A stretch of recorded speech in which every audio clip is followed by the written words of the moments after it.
Shalom saudara yang dikasihi Tuhan, puji Tuhan. Mari kita merenungkan tentang ajaran Tuhan. Apa itu ajaran Tuhan? Yaitu Tuhan telah memberikan kepada kita bahwa Dia adalah seorang guru bagi kita, seorang gembala juga bagi kita. Dan kita ini adalah murid-murid Yesus. Sehingga dikatakan oleh Tuhan kepada murid-muridnya, pergilah, jadikan semua bangsa muridku. Artinya saudara, kita harus mau menjadikan Yesus sebagai guru kita dan mengajar kepada banyak orang supaya mereka mau berguru kepada Yesus. Untungnya apa berguru kepada Tuhan? Satu, kita diadopsi untuk menjadi anak-anak Allah. Kedua, kita diberikan kuasa, otoritas, yaitu saudara untuk mengampuni orang dan orang itu akan diampuni. Tiga, kita diampuni dosa kita. Bukan hanya itu, kita diberikan karunia Roh Kudus, yaitu Roh Kudus, Roh Allah sendiri ada dalam diri kita. Dan juga kita menjadikan rumah kita sebagai rumah Tuhan. Bukan hanya itu, Tuhan memberikan kepercayaan kepada kita untuk mengabarkan Injil kepada banyak orang. Jadi pintu keselamatan Tuhan percayakan kepada kita. Sehingga sebagai orang percaya jangan lupa, banyak orang menggedor-gedor pintu supaya mereka boleh masuk dalam kerajaan Allah. Tetapi kalau kita tidak membuka pintu itu tidak bisa. Memang Yesus itu adalah pintu untuk masuk kerajaan surga. Tetapi kita harus juga menjadi bagian pintu-pintu kecil itu, membukakan bagi untuk orang lain. Mari kita tunduk kepala, kita berdoa terlebih dahulu.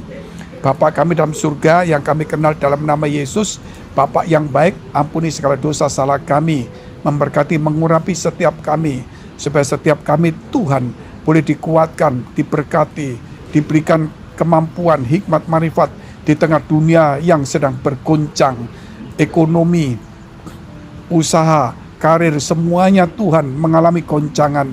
Kiranya Engkau memagari, memberkati kami, bahkan mereka yang sakit, mereka yang stres, depresi, Tuhan memberkati, memulihkan di dalam nama Yesus. Haleluya. Amin.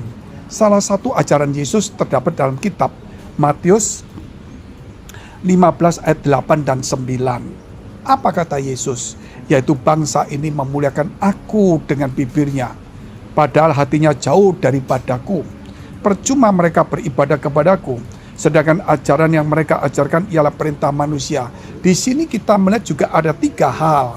Yang pertama yaitu Tuhan ingin supaya hati kita saudara, bukan sekedar perkataan, yaitu hati kita, supaya setiap kita ini menyadarin bahwa kerap kali kita cuma berbicara yang bagus, memuji Tuhan yang bagus, berdoa yang bagus, membaca firman yang bagus, tapi hati kita kerap kali tidak ada firman.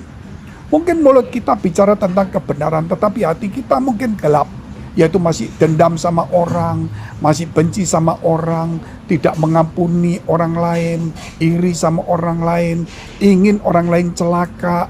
Nah saudara, ini tidak bagus, terutama mungkin anak-anak kepada orang tua juga, yaitu kerap kali mereka tidak membalas kebaikan orang tua, tetapi kerap kali mereka malah membiarkan orang tua itu tersingkir, memarahi. Padahal firman Tuhan mengajarkan supaya kita menghormati orang tua, supaya usaha kita berhasil.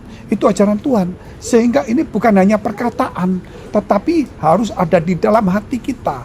Kalau hati kita saudara, itulah sebenarnya membuat kita bisa berubah. Dan Tuhan ingin supaya ibadah kita, segala sesuatu datangnya dari hati kita, bukan cuma sekedar teori saudara. Sama dengan kalau kita melihat banyak orang saudara, yaitu menawarkan calo-calo tiket, itu menawarkan saudara supaya kita ini bisa berangkat ke kota ini dengan ini dan sebagainya. Tetapi dia sendiri nggak pernah berangkat, dia cuma menawarkan tiketnya. Jangan-jangan kita seperti itu juga, kita nawarkan tiket, ini bagus, murah dan sebagainya, promo dan sebagainya, tapi kita tidak pernah berangkat. Ataukah mungkin kita cuma agen perjalanan saudara? Agen perjalanan artinya kita memberikan promosi-promosi supaya orang lain tuh tahu Tuhan, tapi kita sendiri tidak percaya Tuhan. Loh, kenapa seperti itu? Nah, itulah bukan sebagai pelayan Tuhan, tetapi mereka menjadikan dirinya itu profesi, yaitu saudara untuk mencari kehidupan, untuk mencari nafkah. Jadi bukan kepercayaan yang timbul dalam hati kita. Banyak orang berbuat baik, ya, tetapi perbuatan baik itu punya motivasi untuk segala sesuatu. Sehingga saudara, Tuhan ingin ajarkan kepada kita dari hati. Yang kedua, itu kembali kepada ajaran Tuhan. Karena dikatakan ini bahwa yang kamu ajarkan ialah perintah manusia. Yang kita lakukan adalah perintah manusia, saudara. Jadi bukan ajaran Tuhan. Kerap kali kita mendengar orang menyuplik firman Tuhan, tetapi mencampur adukkan dengan kepentingannya sendiri, dengan tradisinya, dicampur baur dan ditafsirkan yang berbeda. Yang rohani ditafsirkan duniawi. Yang betul-betul secara letterlek ditafsirkan tidak letterlek. Ajaran Tuhan itu terutama saudara, kita harus mengasihi. Kalau kita tidak mengasihi Tuhan, berarti saudara, kita jauh daripada Tuhan. Kasihlah Tuhan Allahmu dengan segenap hatimu, segenap jiwamu, akal budimu, dan kekuatanmu. Bahkan kita tahu bahwa Allah turut bekerja untuk mendatangkan kebaikan bagi orang yang mengasihi Dia. Artinya di sini, kalau kita, saudara, bekerja tetapi tidak mengasihi Tuhan, nggak bisa. Tetapi kalau kita bekerja dan kita mengasihi Tuhan, disitulah Allah turut bekerja. Mengapa pekerjaan kita kerap kali, saudara, tidak bisa berakhir dengan bagus? Ya, banyak orang di awal bagus, tapi belum tentu berakhir dengan bagus. Rumah tangga di awal bagus, belum tentu di akhir bagus. Karena dia melakukan sesuatu tanpa mengasihi Tuhan. Atau mungkin dia tidak melakukan sesuatu. Ini yang berat, saudara. Dan kita lihat yang ketiga, yaitu diajarkan supaya kita kembali lagi, jangan ikuti apa kata orang, tetapi apa kata firman Tuhan. Karena banyak di akhir zaman ini media-media, saudara, kalau kita tidak membaca firman dengan teliti, maka mereka membacakan firman itu tetapi sudah berkurang titik komanya, ya, kata sambungnya, penekanannya, mungkin juga artinya sudah dibelokkan. Sehingga kita tidak bisa hanya mendengar, tetapi kita harus membaca firman Tuhan. Artinya supaya apa yang kita dengar, saudara, kita nggak curiga orang lain, tapi kita berjaga-jaga. Supaya apa yang kita dengar itu benar-benar datang dari firman Allah. Saudara, inilah kita perlu sendiri untuk hati-hati supaya kita tetap di dalam firman Tuhan. Karena firman Tuhan berkata, jikalau engkau di dalam aku dan firmanku tinggal di dalam kamu. Firman Tuhan, saudara, bukan apa kata orang. Mari saudara, kita mau tunduk kepala kita berdoa.